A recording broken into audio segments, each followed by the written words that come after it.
लेकिन आज हमारा सवाल सीधा सीधा यह है कि आप लॉकडाउन बढ़ाते जाएंगे, लेकिन अगर इस तरीके के मामले सामने आते रहेंगे तो कोरोना का ग्राफ कैसे घटाइएगा? महाराष्ट्र में कोरोना के केसेस क्यों नहीं घट रहे? देश के दूसरे हिस्सों में ऐसे हाल क्यों बन रहे हैं? चर्चा करने के लिए संबित पात्रा, बीजेपी के प्रवक्ता, हमारे साथ जुड़ रहे हैं। राजीव रंजन, जेडीयू के नेता, हमारे साथ हैं। और गजानन कार्तिकेय, सांसद हैं शिवसेना के, वो हमारे साथ है। आप सभी का बहुत स्वागत है। गजानन जी, पहला सवाल आपसे ही है। देश का 1/3 मामला महाराष्ट्र में है। मुंबई तो ऐसा लग रहा है कि सबसे बड़ा हॉटस्पॉट देश का बना हुआ है, उसके बावजूद वहां भीड़ जब देखिए निकल आती है। आप लोगों से केसेस क्यों नहीं संभल रहे? रोज 1000, आज कल तो 1000 केस आ गए महाराष्ट्र में सर। देखिए, ये महाराष्ट्र में हम लोग अगर किसी और प्रांत का अगर कंपैरिजन करेंगे, यहाँ की स्थिति समझ लेना, ये समझने की बात है। यहाँ पॉलिटिक्स करने की जरूरत नहीं है। कई लोग आवाज उठाते हैं कि मुंबई शहर ये 1.5 करोड़ की आबादी है, या फ्लोटिंग पॉपुलेशन 50 लाख की है, अंतर्राष्ट्रीय विमानतल इधर है, और बहुत सारे यानी कि 40-50% तक स्लम एरिया है, झुग्गी झोपड़ियां है। और उसके कारण कि यहाँ की जो कोरोना की रुग्ण है उनकी बढ़ोतरी हो रही है, और सरकार, कॉरपोरेशन बड़ी तादाद में फील्ड में उतर के काम करती है, लेकिन जानबूझकर ये कोई पॉलिटिक्स किया जाता है। सर पॉलिटिक्स कोई क्यों करेगा सर?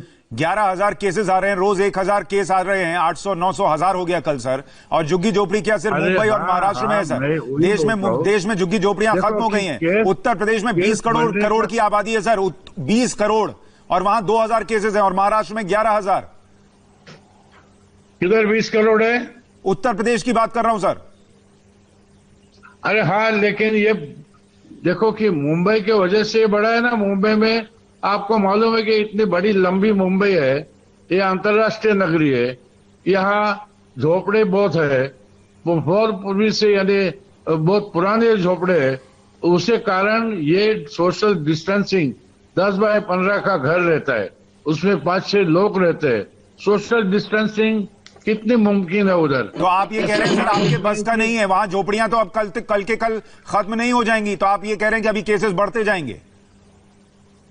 केसेस बढ़ने के लिए ये वजह है, ये मैं बोलता हूं, लेकिन तो भी बड़ी तादाद में उसके रोकने का काम ये महाराष्ट्र सरकार, उद्धव जी ठाकरे और मुंबई कॉरपोरेशन कर रही है। मेरी बात सुनिए ना सर, कैसे रोकेंगे? जो झोपड़ियां हैं उनमें कैसे केसेस रोकेंगे? अभी देखो कि कंटेनमेंट जोन किया है, तो पहले कर लेना था सर, पहले कर लेना था ना सर वही का। लेकिन ये रुग्ण बढ़ने का जो कारण है वो देखने से कहीं संबित पात्रा, क्या ये कह देना कि मुंबई में झोपड़ियां हैं इसलिए केसेस बढ़ रहे हैं, ये काफी है? या ये जो भीड़ इनसे कंट्रोल नहीं हो रही, पुलिस को लोग गाली दे रहे हैं, कभी बांद्रा में कभी कहीं बाहर निकल आ रहे हैं, सरकार की भी कोई जवाबदेही होगी? सरकार देखिए सुशांत भाई, जो देखो बोलिए उसके बाद में बोलूंगा। बाहर गांव के नहीं सर, संबित पात्रा जी से पूछ रहा हूं सर। मैंने आपको सुन लिया, आपने बता दिया बहुत झोपड़ियां हैं इसलिए मामले बढ़ गए। संबित पात्रा, आप इस पर रिस्पॉन्ड कीजिए। देखिए, जहां तक कोरोना और कोरोना का संक्रमण का विषय है, ये गंभीर विषय है। इसलिए सरकारें, जो कि जनता द्वारा चुनी हुई सरकारें हैं और जिनके चीफ मिनिस्टर्स हैं, वो बहाने न ढूंढे, वो एक्सक्यूजेस न ढूंढे कि किन कारणों से केसेस बढ़ रहे हैं और क्यों कंट्रोल नहीं हो पा रहे हैं। कहीं ना कहीं एक अनुशासन की कमी महाराष्ट्र में, बंगाल में दिख ही रहा है।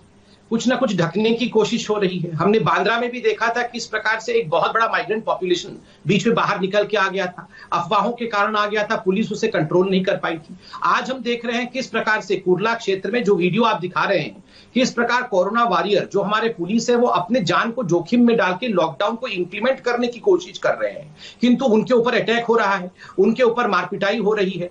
अगर तुष्टीकरण की राजनीति के कारण, 2-3 कारण है महाराष्ट्र में, वेस्ट बंगाल में, जिसके कारण इस प्रकार से कोरोना का संक्रमण फैल रहा है। एक तो वहां की सरकारें मजबूती से काम नहीं कर रही है। मुझे राजनीति बिल्कुल नहीं करना है, किंतु जिस प्रकार का एक गठबंधन बना हुआ है महाराष्ट्र में, उसमें लगता है कि तीनों शक्तियां आपस में ही लड़ रही, तीनों एक दूसरे को अलग अलग डायरेक्शंस में खींच रही हैं, इसलिए निर्णायक वहां सरकार दिख नहीं रही है। दूसरी बात है, आप याद करिए, चाहे बांद्रा में जिस प्रकार माइग्रेंट्स आए थे, चाहे केईएम हॉस्पिटल के सभी मरीजों को एक फ्लाईओवर के नीचे में रखना, ये सारे चीज दिखाती है कि डिसीजंस लेट में लिए जा रहे हैं, डिसीजन समय पर नहीं लिए जा रहे हैं। और तीसरा, ये अकेला वीडियो नहीं है महाराष्ट्र का, अनेकों वीडियो सोशल मीडिया में सामने आए हैं जिसमें कि लॉकडाउन की धज्जियां उड़ते हुए महाराष्ट्र में दिख रही है, और कुछ खास इलाकों में दिख रही है, जमात के इलाकों में दिख रही है, जहां की अपीजमेंट की पॉलिटिक्स के कारण महाराष्ट्र वहां पर सख्त नहीं हो रहा है, महाराष्ट्र की सरकार वहां पर सख्ती नहीं दिखा रही है। और उसका नतीजा है कि आज महाराष्ट्र में जिस प्रकार का प्रकोप कोरोना का फैला है, ये कहीं भी हिंदुस्तान में नहीं है, और हम ईश्वर से प्रार्थना करते हैं कि जल्दी से जल्दी ये कंटेन हो। और मैं बार बार कहूंगा कि इसमें सख्ती दिखाने की आवश्यकता है, इसमें अपीजमेंट और तुष्टीकरण की राजनीति कदाचित नहीं। मतलब आप ये कह रहे हैं झोपड़ी का कोई रोल नहीं है, सरकार चाहती तो हो जाता। देखिए, आप बताइए, आपने बिल्कुल सही विषय कहा था अभी, जहां तक स्लम एरियाज का, झोपड़ी मतलब स्लम एरियाज का विषय है। धारावी एक बहुत महत्वपूर्ण क्षेत्र है जो कि बहुत बड़ा एक एशिया का स्लम एरिया है। वहां 25, 30, 40 केसेस हैं, मगर अभी आपने हजारों केसेस की बात की, उसका भी आपको एक स्ट्रेटेजी ड्रॉ करनी पड़ती है। स्लम एरिया किसी भी शहरी अंचल में, किसी भी अर्बन क्षेत्र में स्लम एरिया है तो कंटेनमेंट प्लान उसके लिए भी ढूंढना पड़ेगा। क्यों नहीं ढूंढा है कंटेनमेंट प्लान? ये गलती सरकार की है। ठीक है, इसकी राजीव चिंता रंजन सरकार जी को करनी चाहिए। राजीव रंजन जी, आपके हिसाब से महाराष्ट्र में केसेस कम क्यों नहीं हो रहे? अगर थोड़ी देर के लिए मैं ये मान लूं जो राहुल गांधी कहते हैं कि कोरोना का इलाज नहीं होगा लॉकडाउन से, पॉज बटन है, तो भी महाराष्ट्र में पॉज भी तो नहीं हो रहा सर। रोज 800, 900, 800, 900, और इसी महाराष्ट्र से याद रखिए कितने बिहार के मजदूर अभी बिहार जाने वाले हैं, वहां एक अलग समस्या खड़ी हो जाएगी फिर तो। देखिए, निश्चित तौर पर कुछ बातें गजानन जी ने जो कही है वो भी सही है, इसलिए कि मुंबई को देश के दूसरे महानगरों या महाराष्ट्र को दूसरे राज्यों के मुकाबले थोड़ा अलग जरूर समझना होगा। जो प्रवासी पूरे देश के वहां है, जो पट्टियों की स्थिति है, साथ साथ एक कोalition सरकार की जो परेशानियां हैं उसको भी कहीं ना कहीं महाराष्ट्र के लोग झेल रहे हैं।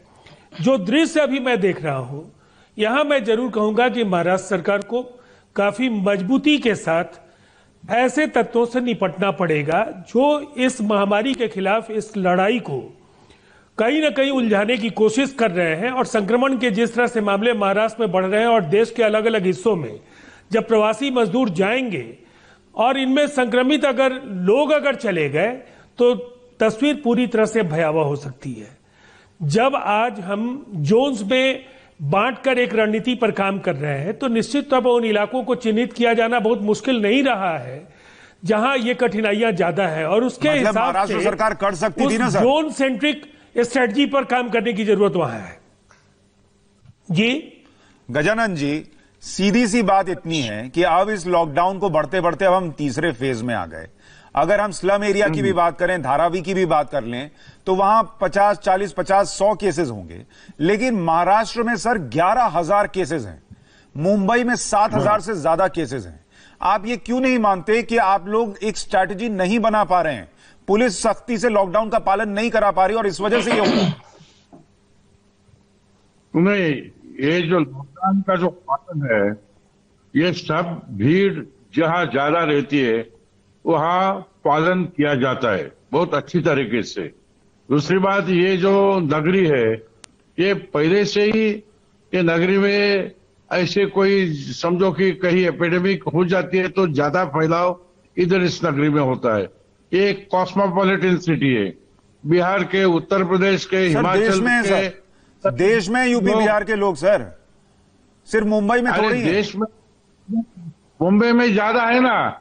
मुंबई में उन लोगों को तो सर, एक मिनट मुझे आप ये एक मिनट सर, आप इस वक्त टीवी पर जितने मुंबई का ये कार्यक्रम देख रहे हैं उनको बोल दीजिए कि मुंबई कॉस्मोपॉलिटन सिटी है, हर बार यहां पर बीमारी ज्यादा फैलती है, यहां बिहार यूपी के लोग हैं, यहां कोरोना और बढ़ेगा। आप अब इसकी चिंता जो है वो पब्लिक करे, सरकार नहीं करेगी। क्या करें सर, बोलिए, कि यही बोलिएगा आप? ऐसा इल्जाम मत रखिए। ये सरकार बहुत कड़ी मेहनत करती है, कॉर्पोरेशन करती है, बहुत अच्छी ढंग से काम चल रहा है। और उसके सर अच्छे बावजूद ढंग भी में अगर मुंबई में 7,000 केसेस हैं, बुरे में क्या होता सर? यहाँ की स्थिति जो है वो समझ लो। ये बाकी प्रदेश में इतनी गंभीर स्थिति नहीं रहने वाली की, झुग्गी झोपड़ियों की, बहुत सारे यानी कि सब लोग यहाँ आते रहते, ना केवल यूपी बिहार, सारे देश के लोग आते। गजानन जी हमारे साथ संजय निरुपम भी जुड़ेंगे अभी हमारे साथ। संबित पात्रा, ये बताइए, क्या गजानन जी जो कह रहे हैं उसका सीधा सीधा तात्पर्य ये है अब झुग्गी झोपड़ियां तो रातों रात मुंबई से हटेंगी नहीं, यूपी बिहार के लोगों को वापस जाने में भी समय लगेगा, मतलब मुंबई में यही चलेगा, महाराष्ट्र में यही चलेगा? देखिए, मुझे बड़ा तकलीफ हो रहा है। गजानन जी मुझसे उम्र में भी बड़े हैं, अनुभव में भी बड़े हैं और एक सांसद भी हैं। मैं इतना कहना चाहूंगा, जब इतना बड़ा व्यक्ति किसी पॉलिटिकल पार्टी का जिसका सरकार हो राज्य में, और जिस राज्य में संक्रमण इस तरह फैला हुआ हो, वो अगर आके यहाँ हैंड्सअप कर दे और कहे कि देखिए ये तो हमारे हाथ में नहीं है, बहुत लोग उस शहर में आ रहे हैं, बहुत झुग्गी झोपड़ियां हैं, इसलिए हम कुछ नहीं कर सकते हैं, ये एक बहुत ही नकारात्मक भाव पैदा करता है। करोड़ों लोग इस चैनल को देख रहे होंगे, करोड़ों लोग हमारी बातें सुन रहे होंगे, तो उनके अंदर किस प्रकार का भाव जाएगा? उनको तो साहस के साथ सामने आना चाहिए, डट के, कि बिल्कुल हम खड़े हैं जी, हम नहीं बढ़ने देंगे एक भी संख्या आगे, और ये हमारा स्ट्रेटेजी है। इस प्रकार से उनको बात करना चाहिए, नकारात्मक बात कभी नहीं होनी चाहिए। दूसरी बात, आपने अभी एक ब्रेकिंग न्यूज चलाया कि पालघर में जिन लोगों ने हमला किया था उन साधुओं के ऊपर, उनमें से एक व्यक्ति अभी पॉजिटिव आ गया है, न जाने बाकी कितने लोग पॉजिटिव होंगे। हमने भी उस समय सवाल उठाया था कि लॉकडाउन के बीच में मुंबई के एकदम निकट 200-400 लोग इकट्ठे कैसे हो गए, पुलिस की निगरानी के सामने इकट्ठे कैसे हो गए? अब देखिए उनमें भी लोग पॉजिटिव आने लगे हैं। ये तो एक चेन बनता है ना, एक से दूसरा, दूसरे से तीसरा, इस प्रकार 100 लोग संक्रमित हो जाते हैं। सर मैं आपकी बात से इत्तेफाक रख गया, महाराष्ट्र में मान लीजिए सरकार नहीं कर पा रही, प्रशासन नहीं कर पा रहा, लेकिन जो लोग ये कार्यक्रम देख रहे हैं वो ये भी तो पूछेंगे कि महाराष्ट्र के बाद अगला नंबर गुजरात का आता है, बीजेपी शासित राज्य है, उसके बाद अगला नंबर मध्य प्रदेश का आता है, बीजेपी शासित प्रदेश है। उन राज्यों में फिर आप क्यों नहीं कंटेन कर पा रहे जैसी सलाह आप महाराष्ट्र को दे रहे हैं? तो बिल्कुल आप सवाल पूछिए, वो बीजेपी शासित राज्य है और उसमें अगर अधिक संख्या में संक्रमण है तो इसका अर्थ नहीं है कि आप हमें सवाल नहीं पूछेंगे, और अगर गलती है तो हमें स्वीकारना भी पड़ेगा और बिल्कुल कंटेनमेंट के लिए हमारे राज्यों को लगना भी पड़ेगा। ऐसा नहीं है, गुजरात की सरकार भी प्रयासरत है, मध्य प्रदेश की सरकार भी प्रयासरत है। और एक बात मध्य प्रदेश को लेकर मैं बता दूं, मध्य प्रदेश में एक टेस्ट हो रहा है और जो वायरस स्ट्रेन मध्य प्रदेश में है उसे पुणे में, महाराष्ट्र के पुणे के वायरोलॉजी इंस्टीट्यूशन में भेजा गया है, क्योंकि ये एक डाउट है साइंटिफिक आधार पर कि वहां पर जो स्ट्रेन है क्या वो किसी और थोड़ा भयावह स्ट्रेन है क्या, क्योंकि मोर्टालिटी रेट वहां ज्यादा है। यह टेस्ट भी चल रहा है, किंतु सही बात है सरकार किसी की भी हो, मतलब आप ये कह रहे हैं ना सर आज ईमानदारी से कि महाराष्ट्र की सरकार फेल है नंबर बढ़ने की वजह से, तो वैसे ही फिर गुजरात और मध्य प्रदेश की सरकार भी फेल मानी जानी चाहिए? देखिए, मैं महाराष्ट्र की सरकार के ऊपर मैंने शुरू में ही कहा, मैं राजनीति नहीं कर रहा हूं और ये सरकार फेल है यह भी नहीं कह रहा हूं। मैं कह रहा हूं कि सरकार को सख्ती से स्ट्रेटेजी बनाना चाहिए, और गुजरात की सरकार हो चाहे मध्य प्रदेश की सरकार हो, अगर कोरोना की संख्या वहां ज्यादा है तो ये कह करने की आवश्यकता पड़ सकती है, जो कि वहां की सरकार कर रही है। हमारे साथ जुड़ जहां तक अटैक का सब जी, उनका भी एक अटैक का सवाल है जी, इंदौर में भी अटैक हुआ था पुलिस वालों के ऊपर, आप बिल्कुल जमात की बस्ती में इंदौर में भी हुआ था। संजय निरुपम जी बहुत स्वागत है आपका। अभी थोड़ी देर पहले हमारे साथ शिवसेना के सांसद जुड़े हुए थे, और जब मैं पूछ रहा था कि भाई ठीक है लॉकडाउन तो बढ़ेगा, लेकिन लोग ये पूछ रहे हैं कि लॉकडाउन बढ़ने के साथ साथ केसेस बढ़ते रहेंगे तो ये तो कभी ना खत्म होने वाली प्रक्रिया हो जाएगी। महाराष्ट्र में 11,000 केस, मुंबई में 7,000 केस, कह रहे हैं वहां झुग्गियां ज्यादा हैं इसलिए केसेस हैं, हम क्या करें? निश्चित तौर पर यह बहुत ही चिंता की बात है। मुंबई में इस समय जो हॉट स्पॉट्स हैं वो ज्यादातर बस्तियां हैं और झुपड़पट्टियां हैं। इन झुपड़पट्टियों में आज से 1 महीने पहले कोरोना का संक्रमण नहीं हुआ, पहले बिल्डिंगों में था, एलिट क्लास में, लेकिन धीरे धीरे अब झुपड़पट्टियों, हम प्रारंभ से कह रहे थे कि अगर झुपड़पट्टियों में एक बार घुस गया, धारावी में, वर्ली में, वर्सोवा में एक बार घुस गया तो बड़ा मुश्किल जो है संभालना। क्या हुआ कि कोरोना से लड़ने के लिए हमारी जो पूरी लड़ाई वो बड़ा पैसिव है, एक्टिव नहीं है। सरकार की तरफ से, म्युनिसिपैलिटी की तरफ से अलग अलग झुपड़पट्टियों, पूरे मुंबई में जिस तरीके से वैक्सीनेशन का एक प्रोग्राम चलना चाहिए था, लोगों की इम्यूनिटी बढ़ाने का एक प्रोग्राम चलना चाहिए, तो वो सारा प्रोग्राम हुआ ही नहीं। सिर्फ लोगों को बोला गया आप अपने अपने घरों में रहिए, अपने अपने घरों में रहिए। इसके आगे सरकार क्या कर रही है कुछ नहीं था। प्रारंभ में खाने के लिए इतनी बड़ी किल्लत, उसके बाद लोगों को राशन नहीं मिल रहा है, और अब हालात यह है कि लोग बड़े पैमाने पर अपने अपने घरों में एक एक रूम में 15-15, 20-20 लोग इस तरीके से एक मतलब जैसे दरबे में रहते हैं उस तरीके से लोग रह रहे हैं, और सचमुच उन तक खाना अभी तक नहीं पहुंच रहा है। हमारी सरकार ये कह रही है कि 87,000 लोगों को खाना खिला रहे हैं, जबकि लगभग 25 लाख लोग तो मुंबई में ऐसे हैं जिनको खाना चाहिए, जिनकी कमाई खत्म हो चुकी है। तो मेरा ऐसा मानना है कि लॉकडाउन एकमात्र पर्याय नहीं है, लॉकडाउन स्वीकार करने तो के लिए सर ये मानना होगा ना कि ये सूबे की सरकार का फेलियर है कि आपकी ना तो स्ट्रैटेजी चल पा रही है, ना आप लोगों तक मदद पहुंचा पा रहे हैं, और कुछ नहीं हो रहा है तो आप कह रहे हैं लॉकडाउन बढ़ा दीजिए।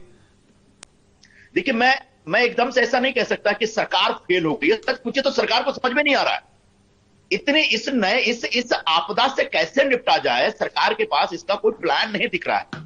एकमात्र प्लान अगर दिख रहा है तो लॉकडाउन है, लॉकडाउन पे लॉकडाउन बढ़ाते जाइए, ठीक है, हमने स्वीकार कर लिया।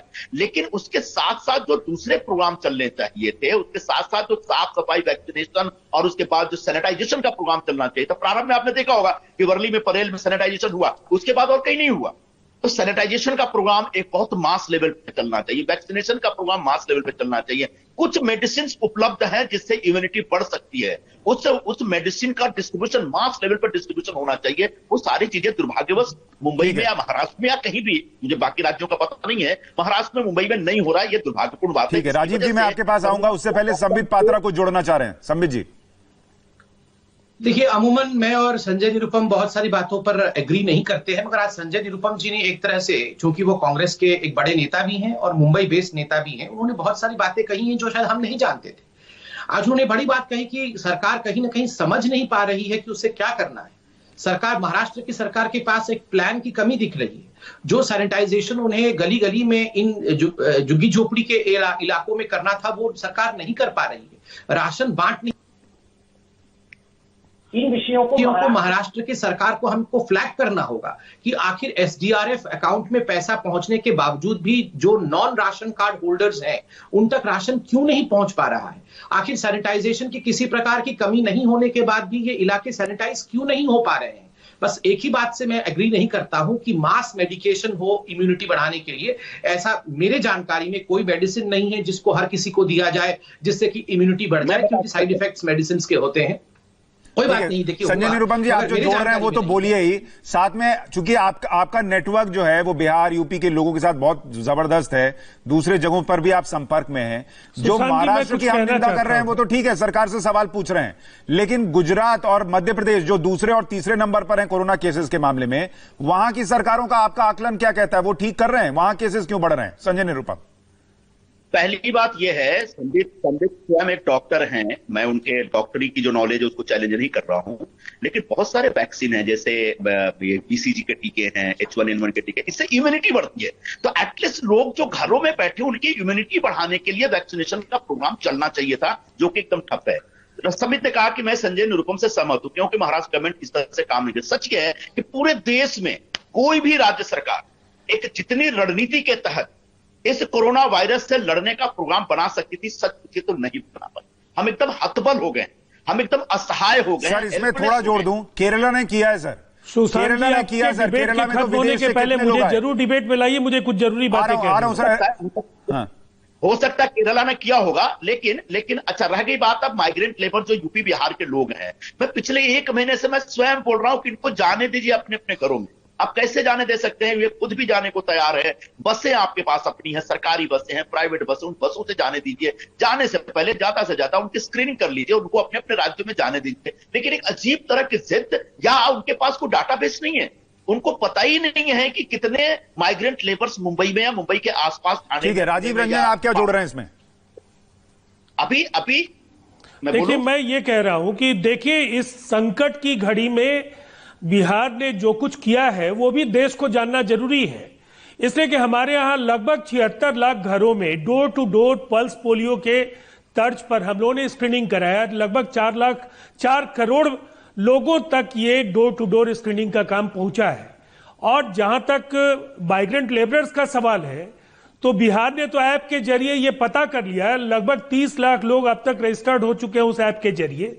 बहुत सारे लोग रजिस्टर्ड नहीं होंगे, लेकिन एक हमारा आकलन है कि देश के किन राज्यों में कितने हमारे प्रवासी मजदूर हैं। देखिए, ये संकट की घड़ी है और इसमें चाहे अपोजिशन में हो या रूलिंग पार्टी में हो, सरकारें किसी की कहीं है, कहीं कोई अपोजिशन में है, ये जिम्मेदारी के साथ स्वीकार करना पड़ेगा कि इस तरह के संकट को दुनिया में लोगों ने 100 वर्षों के बाद देखा है, और लोग तो नहीं देखे इसलिए कि कई पीढ़ियां निकल गई हैं। ये मुश्किल वक्त है और हिंदुस्तान में जो कुछ हुआ है दुनिया के बाकी देशों के लिए एक मिसाल है। लॉकडाउन, जो लोग घर में बैठे हैं सर, लॉकडाउन का पालन कर रहे हैं, वो सरकारों से ही तो उम्मीद करेंगे ना सर कि आप लोग ग्राफ भी नीचे लाइएगा। अगर लॉकडाउन पॉज भी है तो वो पॉज का असर दिखना तो चाहिए। तो नहीं हम घर पे बैठे रहेंगे, लॉकडाउन 3, 4, 5, 10 ले आइएगा, इसका कोई तो अंत होगा ना। कुछ लाख लोग अगर आ गए हैं तो ये उन राज्य सरकारों के लिए पीठ थपथपाने की बात हो सकती है, लेकिन नीतीश कुमार जी ने गाइडलाइंस में संशोधन की बात की, स्पेशल ट्रेन्स की मांग की, और उसके बाद आज अगर इन प्रवासी मजदूरों को अलग अलग राज्यों में भेजेंगे तो संक्रमण और उनके व्यवस्थित वहां से हटाए जाने को लेकर के जो एक प्रबंधन है उसका मार्ग प्रशस्त हुआ है। इसलिए यह समय सोच समझ करके निर्णय लेने का। संबित पात्रा जी, जो राजीव जी कह रहे हैं, ऐसे आप अपनी बात कहिए, लेकिन उसमें एक बात जोड़कर मुझे बताइए। अभी संजय निरुपम पूछ रहे थे कि सरकारों की प्लानिंग नहीं थी। मुझे ये बताइए, बिहार सरकार ने क्या प्लानिंग की? संबित पात्रा जी, उन्होंने कहा कि योगी सरकार जब लोगों को ले आई तब वो ये पूछ ही रहे थे कि नियम का क्या करना है, और उसके बाद भी वो ये पूछ रहे हैं कि अब ट्रेन से आएंगे या बस से आएंगे, तो बॉर्डर से घर पहुंचवा देंगे। संबित पात्रा जी, ये सुशांत जी, इस खेल को बिहार के लोग समझने लगे हैं। ये जवाब देता, देखिए, ये खेल लोग समझने लगे हैं सुशांत जी। कौन सा खेल? सवाल बिहार का, और बिहार से जवाब लीजिए। कौन सा खेल सर? कुछ लोग अगर कहीं से कहीं चले जाएंगे, ये व्यवस्थित प्रबंधन नहीं है। नीतीश कुमार जी ने पूरे देश में, यूपी में व्यवस्थित प्रबंधन नहीं हुआ, आप कह रहे हैं, लाए जाने के लिए गाइडलाइंस में संशोधन की बात की। आप सहमत हो या नहीं हो, ये मेरे लिए बहुत ठीक है। संबित पात्रा जी वो कह रहे हैं यूपी में कुछ लोग को इधर से उधर करके क्रेडिट ले लिया गया। जनता सहमत है। संबित पात्रा जी, कुछ लाख लोगों के आने से थोड़ा ही समाधान हो जाएगा सुशांत जी। पूरे देश में दुनिया के कई देशों से ज्यादा ठीक है, आप आबादी है प्रवासी मजदूरों की, और उसके लिए एक व्यवस्थित प्रबंधन, स्पेशल ट्रेन की मांग, इसके बाद जो प्रवासी मजदूरों का आज जब लाए जाने का मार्ग प्रशस्त हुआ है वो ज्यादा बेहतर है। स्क्रीनिंग हो रहा है, भोजन उनको दिया जा रहा है, वो अलग अलग राज्यों में आ रहे हैं, तो निश्चित तौर पर वो ज्यादा बेहतर तरीका है। देखिए, पहले तो सुशांत जी बहुत नेगेटिव हो जा रहे हैं हम सब। मुझे लगता है कि बहुत पॉजिटिविटी की आवश्यकता है, और खुशखबरी तो यह है कि जहां अमेरिका, इटली, स्पेन, ब्रिटेन और यूरोप के बड़े बड़े देश आज संघर्ष कर रहे हैं इस संक्रमण से बचने के लिए, जहां उनके देशों में 60-60, 70-70 हजार मरीज पाए गए हैं और मृत्यु भी उसी दर से हो रही है, आज भारतवर्ष ने इस डिजीज को एक लार्जली कंटेन किया है। पूरा विश्व, WHO इत्यादि सब भारत के इस पूरे रणनीति को, भारत के नेतृत्व की बधाई दे रही है। मुझे लगता है इस बात से हमें संतुष्टि भी होनी चाहिए कि भारत ने बाय एंड लार्ज इस युद्ध में अपने आप को आगे बढ़ाया है, अच्छे तरह से आगे बढ़ाया, नंबर 1। नंबर 2, देखिए, जहां तक लॉकडाउन का आगे बढ़ाने का सवाल है, लॉकडाउन 3 कह रहे हैं आप, इसको लॉकडाउन 3 कह सकते हैं, मैं इसे ओपनिंग अप पार्ट 1 कहता हूं, क्योंकि ग्रीन जोन में, ऑरेंज जोन में जिस प्रकार से, और रेड जोन में भी 33% वर्कफोर्स के साथ प्राइवेट कंपनीज इत्यादि भी खुल सकती हैं, तो बहुत कुछ एक ग्रेजुअल ओपनिंग हो रहा है। तो ये ओपनिंग अप 1 भी हो सकता है। किसी को सडनली आप इतने बड़े लॉकडाउन को रातों रात आप खोल नहीं सकते, तो रिबाउंड फिनोमेना होता और केसेस बढ़ जाते। नंबर 3, बिहार के विषय में बिल्कुल सही कहा राजीव जी ने।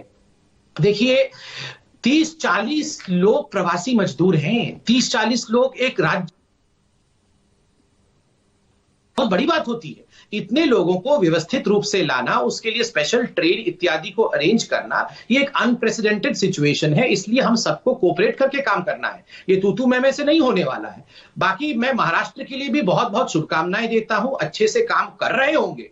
यहां पर हम राजनीति करेंगे तो महाराष्ट्र की प्रॉब्लम सोल्यूशन नहीं होने वाली है। बस एक बात से मैं संजय निरुपम जी से बिल्कुल सहमत नहीं हूं, और इसमें मैं थोड़ा सावधानी भी बरतने के लिए कहूंगा कि हमें ये नहीं बोलना चाहिए कि BCG वैक्सीन और H1N1 वैक्सीन ये बचाव है, इम्यूनिटी बढ़ाती हैं, और मास लेवल पे ये देना चाहिए। क्योंकि देखिए, इस समय किसी प्रकार का भी मिस इन्फॉर्मेशन बहुत घातक सिद्ध हो सकता है। लोग, क्योंकि आप लोग बड़े नेता हैं, आपके कहने पर कुछ लोग अगर जबरदस्ती वैक्सीन लगा देंगे, उसका रिएक्शन होता है। इसलिए ये कहीं प्रूव नहीं है कि BCG वैक्सीन मास लेवल पे लगने से कोरोना में क्योर हो जाएगा या इम्यूनिटी बढ़ जाएगी। ये अभी सारे के सारे अभी टेस्ट फेज पे हैं, इस पे हमें टिप्पणी नहीं करनी। ठीक है संजय निरुपम जी, क्या आप इस बात से इत्तेफाक रख रहे हैं कि देश सही दिशा में जा रहा है और ये ओपनिंग अप 1.0 है, लॉकडाउन 3.0 नहीं है? देखिए, कल लॉकडाउन 2 का आखिरी दिन था, मतलब कल होने वाला है। और कल जो मुंबई में और महाराष्ट्र में जो आंकड़े आए कोविड-19 के पॉजिटिव केसेस के, उसमें महाराष्ट्र में सबसे ज्यादा है पिछले एक महीने 1008, और मुंबई में लगभग 751। यानी जैसे जैसे लॉकडाउन खत्म हो रहा है या दूसरा फेज जैसे खत्म हो रहा है, वैसे वैसे अगर मरीजों की संख्या बढ़ती चली जा रही है, तो क्या गारंटी है कि लॉकडाउन 3 जब खत्म होगा तो मरीजों की संख्या अपने एकदम लोएस्ट नंबर पे होगी? क्या क्या क्या क्या गारंटी है कि जो कर्व है वो फ्लैट हो जाएगा? कर्व फ्लैट होते नहीं दिख रहा है, बीमारियों की संख्या बढ़ती चली जाती है। रह गई बात, संबित जो कह रहे थे, भाई इम्यूनिटी, इंसान के शरीर के अंदर इम्यूनिटी बढ़ाने के लिए वैक्सीन तो होते हैं। एक पर्टिकुलर बीमारी का इलाज की बात मैं नहीं बोल रहा हूं, लेकिन आज जरूरी यह है कि सबकी अपनी इम्यूनिटी बढ़ जाए, ताकि कल को लॉकडाउन खुले तो भी लोग अगर अपने घरों से बाहर निकले तो कोरोना का अगर संक्रमण हो तो उसको पराजित करने की क्षमता। अच्छा सर, वो वैक्सीन के लिए हम आईसीएमआर पे छोड़ देते हैं सर, उस पे हम नहीं जाते हैं। लेकिन संबित पात्रा जी, जो संजय निरुपम पूछ रहे हैं वो वाजिब सवाल है कि जब 2.0 खत्म हो रहा है और एक दिन में जो केसेस आते हैं उसकी संख्या सबसे ज्यादा हो गई, चाहे वो देश में हो या महाराष्ट्र में हो, और इसकी कोई गारंटी नहीं कि जहां 28 दिन से केस नहीं आए वहां 29वें दिन नहीं आएंगे। ऐसे कई जगहों पर हुआ है कि 28 दिन केस नहीं थे और 29वें दिन आ गए, तो फिर हम कहां जा रहे हैं? मैं जवाब देता हूं। देखिए, भविष्य में क्या होगा गारंटी तो यहां पर कोई भी नहीं दे सकता, केवल ईश्वर गारंटी दे सकता है। मगर अगर ये लॉकडाउन नहीं होता, पार्ट 1, पार्ट 2 और अब इसे पार्ट 3 कह लीजिए, ये लॉकडाउन नहीं होता तो मैं एक बात गारंटी दे सकता हूं कि आज मुंबई में कम से कम लाखों केस होते और लाखों डेथ भी हो चुकी होती। ये तो नहीं हुआ ना, बचाया ना हमने लॉकडाउन के माध्यम से। ये तो अभी में समझ रहे होंगे कि अगर लॉकडाउन की परिस्थिति में जहां लोग बाहर नहीं निकल रहे हैं, उसमें भी इतने बड़े तादाद में संक्रमण हुआ है, उसमें भी 3% या उससे भी अधिक कुछ जगहों पर मोर्टेलिटी रेट है। अगर लॉकडाउन नहीं होता तो आप सोचिए, आज अगर हम जीवन बचा पाए, लाखों लोगों को संक्रमण से बचा पाए हैं, तो thanks to lockdown and thanks to the leadership qualities. मैं तो बोल रहा हूं प्रधानमंत्री का भी और राज्य सरकारों का